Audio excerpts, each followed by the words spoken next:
طيب، بسم الله. ال LCF عرفنا في الاف ان احنا بنحط شرط، وعلى الشرط ده بيترتب اوامر. ال LCF بقى هي بتخلينا نحط اكتر من شرط، يعني بنخلينا نحط اكتر من شرط ورا بعض معتمدين على بعض. نفس الاب وبيكلم نفس الابن عادي خالص، بس المره دي هو بيحدد له الشروط. الطفل ده درجته في الامتحان من 100، والاب بقى عاوز يحدد له المزايا، فبيقول له لو جبت 100 فساعتها هيجيب لك بلاي ستيشن زي اتفقنا. اما لو جبت 90 فساعتها هجيب لك عجل. اما لو جبت 80 فساعتها هجيب لك تيشيرتات. اما لو جبت 70 فهجيب لك كور. بنكتبها ازاي؟ اف والكونديشن والكيربلكتس زي ما احنا، ودي اول شرط. بعد كده else if والكونديشن التاني، ونعمل الشرط اللي بعد else if كونديشن. وبراحتنا بقى عيش حياتك، انزل else if زي ما انت عاوز. بنحط الشرط في ليف كونديشن في الاول، اللي هو لو جاب 100 هيجيب له بلاي ستيشن. بعد كده تاني شرط اللي هو لو جاب 90 هنجيب له عجل. تالت شرط تيشيرت، وهكذا. بعد الكيرل فاكتس بتاعة ال LCF برضه بنحط الأوامر اللي احنا عاوزين نعمل. فالكمبيوتر بتاعك بيمشي ازاي؟ بيبص على الشرط الأول،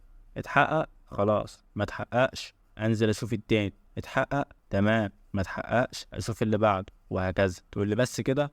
هي دي ال LCF. تعالى بقول لك، لو ولا واحد من الشرط اتحقق عادي، الاب بيقول لابنه لو ولا واحد اتحقق، يعني ما جبتش ولا نتيجه من دول، فساعتها انا هرنك علقه. نفس العلقه بنحط إلس في الاخر عادي، متاح لينا ان احنا نحط إلس بعد الاف او بعد الإلس اف، ونفتح الكير باكتس بتاعتها ونكتب اللي احنا عاوزين نكتب. برضه هتفهمها اكتر في الكود، بينا على الكود على طول عشان تفهم. يلا.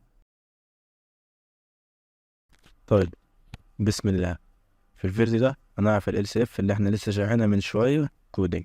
خلينا نتكلم في نفس مثال الطالب اللي كنا لسه بيتكلم مع ابوه، تمام؟ والطالب ده عنده امتحان زي ما قلنا، وهيجيب سكور في الامتحان ده كويس، فهعمل متغير واسميه سكور، وايا كان السكور ده ايه، تمام؟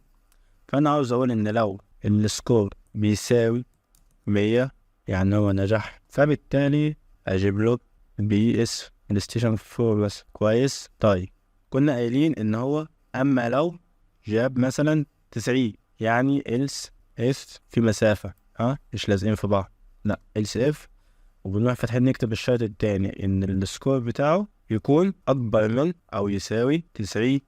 يعني جاب 90 91 92 93، ففي الحالة دي هنيجي هنا بدل ما هنجيب له بلاي ستيشن، لا احنا هنجيب له عجل. كويس. خلينا ننظم الكود بتاعنا كده، تمام؟ طب انا عاوز دلوقتي هو هيعمل ايه؟ هيبص على السكور بيساوي 100 اطبع له دي واخرج، ملوش دعوه، بس خلاص ملوش دعوه بالال سي اف دي. طب ما بيساويش 100 فهينزل، هل بيساوي 90 او اكتر؟ هيديله عجل. لا هيقف، يا اما هيشوف فيه ال سي تاني ولا لا. طب احنا في حالتنا فيه ال سي تاني، else if الشرط بتاع الاف ده ان السكور يكون اكبر من او يساوي 80، يعني 80 81. تقول لي طب افرض جاب 90، يعني هو افرض جاب 90 دلوقتي، جاب 90 فخلاص فهيساوي 90 هيطلع له عجل.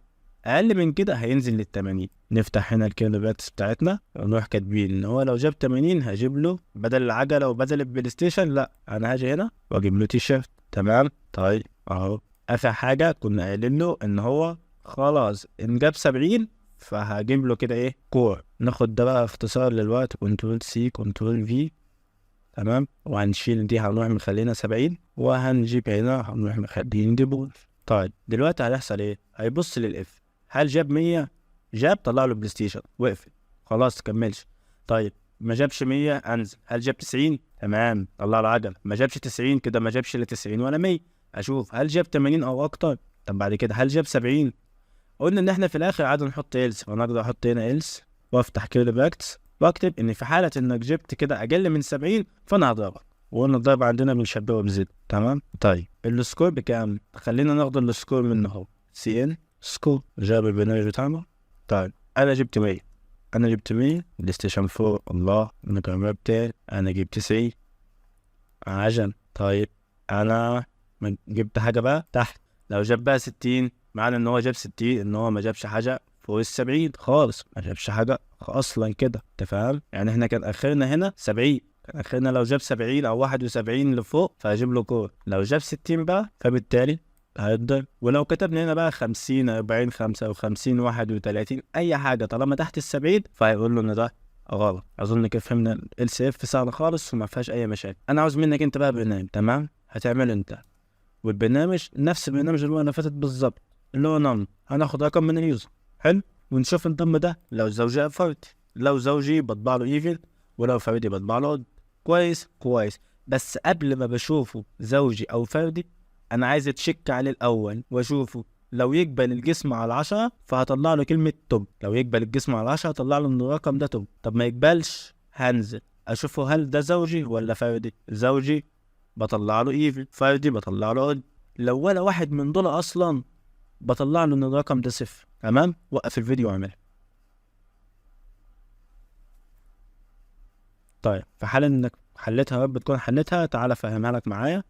لو ما حلتهاش وما تقلقش من اي حاجه، عادي لو ما حلتهاش مش مشكله، انت لسه بتتعلم. بص، بنكتب اف. تمام. احنا اول حاجه عايزينها ايه؟ احنا مش عايزينه يبص على فردي ولا زوجي الاول. انا عايز اول حاجه يتشك على رقم يشوفه هو صفر ولا لا. تمام. فاقول له ان لو النم بيساوي صفر فاطبع لي نم ايكوال صفر. طيب لو رقم مش صفر بقى، تشوفوا لي هو 10 ولا لا، بيقبل اسم على 10 ولا لا. يعني else if ان النم مودولس 10 ايكوال صفر، كده معناه ان هو بيقبل اسمه على 10. حلو. طيب اعمل ايه؟ اطبع له كلمة توب، سي اوت توب. كويس.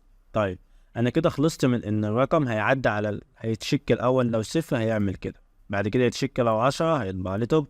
عاوز بعد كده اشوف لو زوجي او فردي، فهعمل ايه؟ اقول له ان else if كمان ان num modulus 2 equal صفر، فكده معناها ان الرقم زوجي، فهروح اقول له ان الرقم if.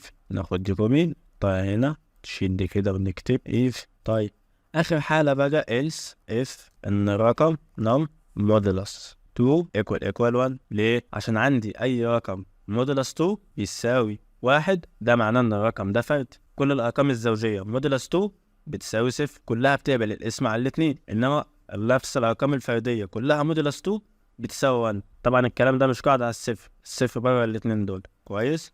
فإلس اف لو رقم فردي فاروح اطبع له ان النمبر اود. اجي كده اخد دي هي واروح قايل له ان الرقم اود. نعمل تيست، هدخل له مثلا اول حاجه صفر فقال لي ان نم كوال صفر. طيب هجرب مثلا ان الرقم يكون زوجي فهدخله 8 قال لي even. هجرب دلوقتي بقى ان الرقم يكون بيقبل اسم على 10 فاقول له مثلا رقم 80 طبعا لي توب. واخر حاجه ان هو لو رقم اود فهاجي هنا واقول له ان رقم 11 وده رقم اود طبعا الاود. كمان انا ممكن اشيل ده كده خالص واخليها إلس، عشان الارقام اللي باقيه اساسا اود، مش شرط ان احط له شرط يعني. حتى تعالى نجرب طبعا الاود بقى. بس كده، اتمنى تكون فهمت السيف وان شاء الله نفهمها اكتر مع التكرار. بس اشوفك على خير.